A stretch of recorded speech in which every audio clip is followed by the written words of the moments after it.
Steve Ballmer and the Los Angeles Clippers should force Kawhi Leonard to retire. I'm done. He needs to go home. Okay?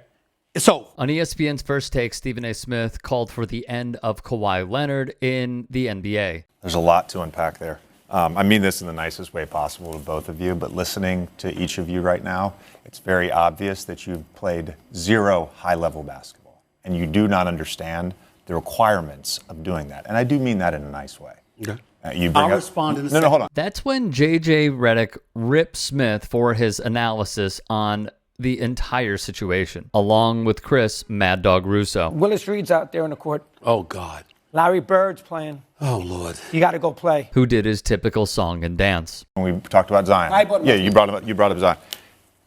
Trying to play coming off a hamstring injury, a serious hamstring injury. I've had to deal with it multiple times in my career. I popped it grade 3 when I was in college. There's a weeks-long mental hurdle to come back and play. To be able to just do a simple closeout. A sprained ankle is very different than a sprained knee. A sprained knee for someone who has torn a quad tendon and who has torn their ACL is very different than someone playing on a hobbled ankle in the 1970s. It's a terrible analogy. I'm sorry, it's a terrible analogy. Redick, speaking from literal experience, debunks the longtime shock jock in sports media. Then he goes further. When I played for Philly, when we would have off days, everybody knows I lived in Brooklyn when I played for Philly. I commuted back and forth for games and practices. But if we had an off day, I'd go up to Midtown to the NBPA, and I'd work out there with my New York trainer. There was a week where Kawhi was away from the team. It was coming out of All-Star break. Mm-hmm. He was away from the Spurs, and I was up there working out. He was there. When I say this dude was so meticulous in his work trying to come back from that quad tendon, I remember, I'll never forget it. I used to do walking lunges with like 50, 55-pound dumbbells in each hand. This dude is doing slow walking lunges with 90-pound dumbbells in his hands with the wrap around his quad, which limits your blood flow. This guy gets after it. And this is the inside baseball many fervor for.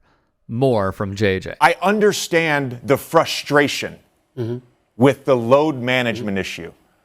What we're talking about here and questioning his injury, and you say, I'm not questioning his injury. You just said we saw Paul George get hurt. We didn't see Kawhi get hurt. Let's give the guy some credit. He did it in game 1. He went out there and battled game 2. Guess what? If he could play, he would play. I want to get clarification on this worst superstar. Do you not have any empathy for someone who has came back from 2 major leg injuries? Okay. Do you not? I do. Next, Redick challenges Stephen A. to get an answer. There's a lot more, but first some context. While they were on the air ripping Kawhi, news would break from Shams Charania that the Clippers star was diagnosed with a torn meniscus. This was after the team went public saying Kawhi had a sprained knee.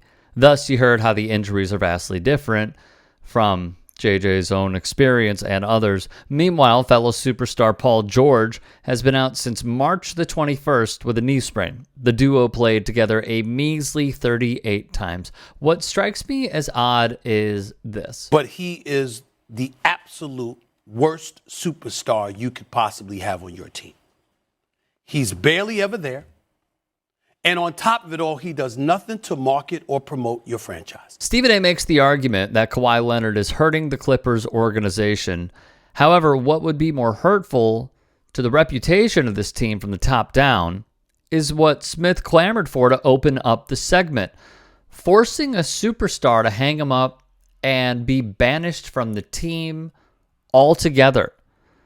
I mean, that would destroy the good standing that a franchise would have, in my opinion. Why would anyone want to go play for a team that forces a superstar to retire?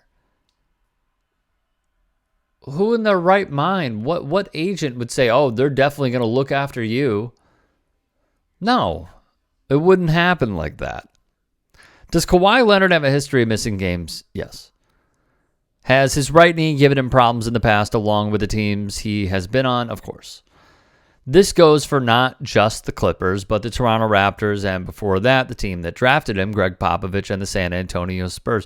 A better take would be not force Kawhi Leonard to retire. It would be this from longtime LA-based sports writer Bill Plaschke, who wrote in his column, trade Paul George, trade Kawhi Leonard, heck, trade them both. Pick up 2 reliable and available stars and build on the sort of young and gutsy effort that was so impressive against the Suns, he wrote. Question, though, does that include Russell Westbrook? Because he really saved the Clippers' ass in that series.